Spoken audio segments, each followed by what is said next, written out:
Hi, this is Eric Martin with Board Game Geek. I'm here with Sean Jacquemin from Steam Unlimited looking at Way of the Panda. Yes. Which I feel I have to say with like a Dustin Hoffman voice. Way of the Panda. Yeah, that's going to happen. Co-published with Pendragon. Yep. And maybe we can talk about this. Yeah, so, okay. The Land of Zion was once a thriving region in the Panda Empire. However, it has been taken over by these human ninjas, and you can see them kind of crawling all over the roads here. Oh, yes. Yeah, these guys have taken over the land. And so there is a new emperor on the throne, and he's decided that these panda clans have to join together and take back this like ancient land for the glory of panda kind. Okay. So you will be working with the shared goal of restoring it to its former glory, but it is very much a competitive game. And so we've got... Well, yes, you're going to get rewards for kicking out humans. Exactly. You got to look better. Exactly. Okay. We all want to kick out the humans. It's just, That's somebody right. wants to do it better than everybody else. Okay.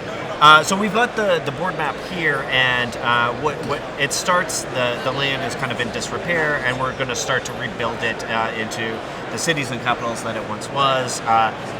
We each have our own clan sheets that have that show our three champions. We've got a monk, a governor, and a warrior.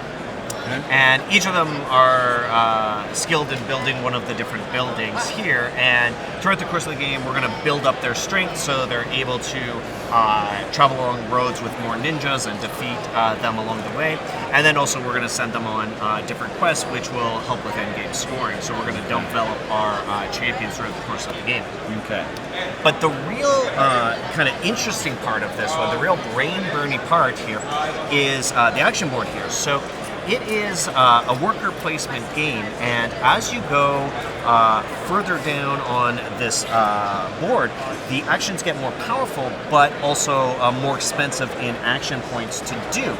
And the rule of the worker placement is that once you've placed something at a certain point, you can never place it further back on the chart there. So you're always going to be taking more powerful actions throughout the course of your turn. So you really have to plan it out wisely to decide, am I going to take a couple small actions and then a medium-sized one, or am I going to just save all my action points and do a really big one? Because that once you kind of get down here, you'll have to do more actions that'll cost more action points and be harder to accomplish throughout the course of the game. So this is a real interesting approach to the worker placement game, which I quite like. Now we got different people. I mean, this is just set up here for an example, but we have different people at different action point levels. So we can focus on gaining action points or other things. Yeah. It's pulling us in different directions here. So we've got our guards here, which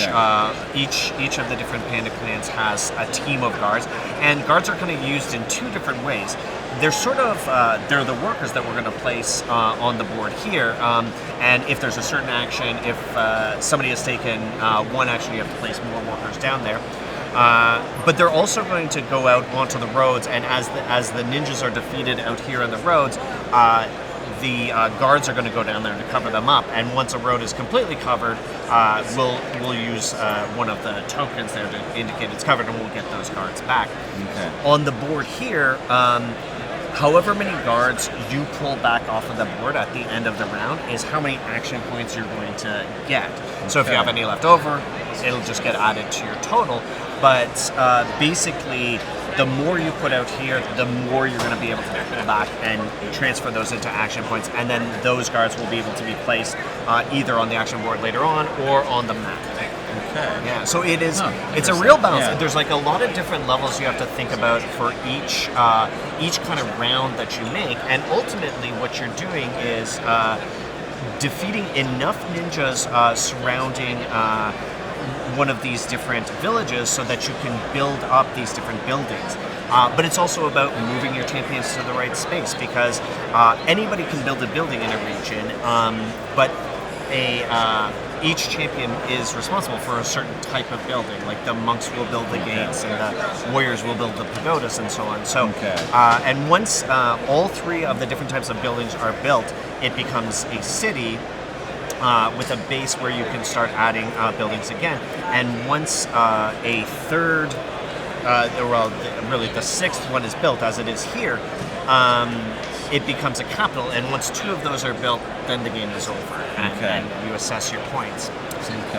And then we've got a lot of timing under control of people.